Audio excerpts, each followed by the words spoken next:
आता आपल्या आवडत्या मालिकेचे संपूर्ण भाग मालिका प्रसारित झाल्यानंतर लगेचच पाहू शकता फक्त सन नेक्स्ट वर. भारतातील प्रेक्षकांसाठी मोफत सेवा. मॅम तुम्ही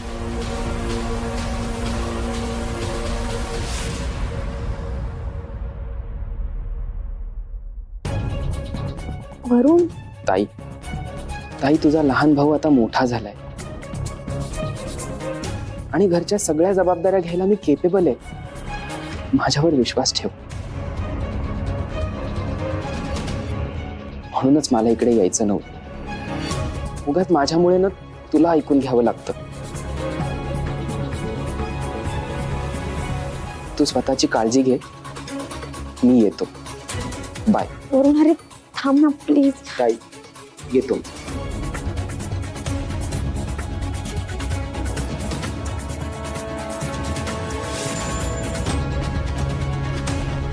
मॅडम तुम्ही माझ्या भावाला असं बोलायला नको होतं. आणि मला सांगा, काम करून पोट भरण्यामध्ये कसली लाज आली? मागे तू पूजेच्या वेळेस आला तेव्हा आल्या पावली परत गेला.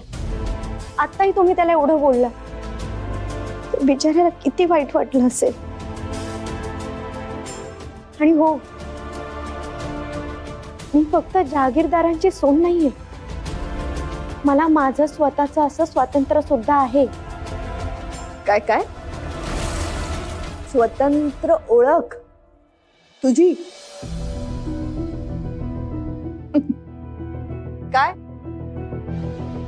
सई देवांश जहागीरदार ही तुझी ओळख आहे आणि ती आमच्यामुळे मिळाली आहे. याआधी तुझी जी काही ओळख होती ना, त्याच्याशी कोणाचं काही घेणं देणं पण नाही. तुझ्या नावापुढे जहागीरदार हे आडनाव जोडलं गेलंय ना, म्हणून तुझ्या नावाला व्हॅल्यू मिळाली. नाहीतर तुझं काय अस्तित्व होतं ग? आणि तसंही तू कितीही निस्वार्थी असल्याचं नाटक केलंस ना, तरी तू पैशांसाठीच हे लग्न केलंयस हेच खरं आहे. मॅडम, पैशांपेक्षा पण ना या जगात खूप काही महत्वाच्या अशा गोष्टी असतात. पण दुर्दैवाने तुम्हाला ना त्या दिसत नाही. मी या घरात आले कारण मला देवांश सरांचा जीव महत्वाचा वाटला. आईच्या डोळ्यांमध्ये मला सरांविषयी माया, काळजी आणि प्रेम दिसलं. बाबांच्या डोळ्यात मी लग्नाला होकार द्यावा ना अशी आशा दिसली. आणि या सगळ्यांचा मान ठेवून मी लग्नाला होकार दिला आणि या घरात आले. आणि राहिला प्रश्न माझ्या ओळखीचा, ती तुमच्या डोळ्यांना दिसत नाही याचा अर्थ तुम्ही माझं अस्तित्व नाकारू शकत नाही ना.